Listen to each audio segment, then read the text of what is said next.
How's it going? This is Ricardo, and in this video I'll show you how to remove the base cover from a Dell G3 version 3779. If you're looking for parts for this laptop, go to our website and use this coupon for a 5% off discount.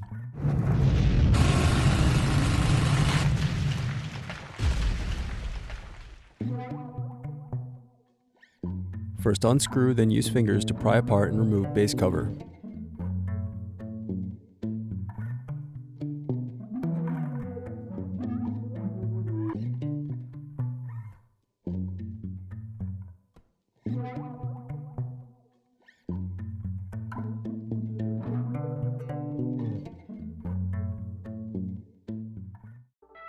Thanks for watching.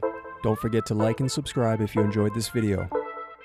And if you need more, check out this playlist to watch other tutorials for your laptop.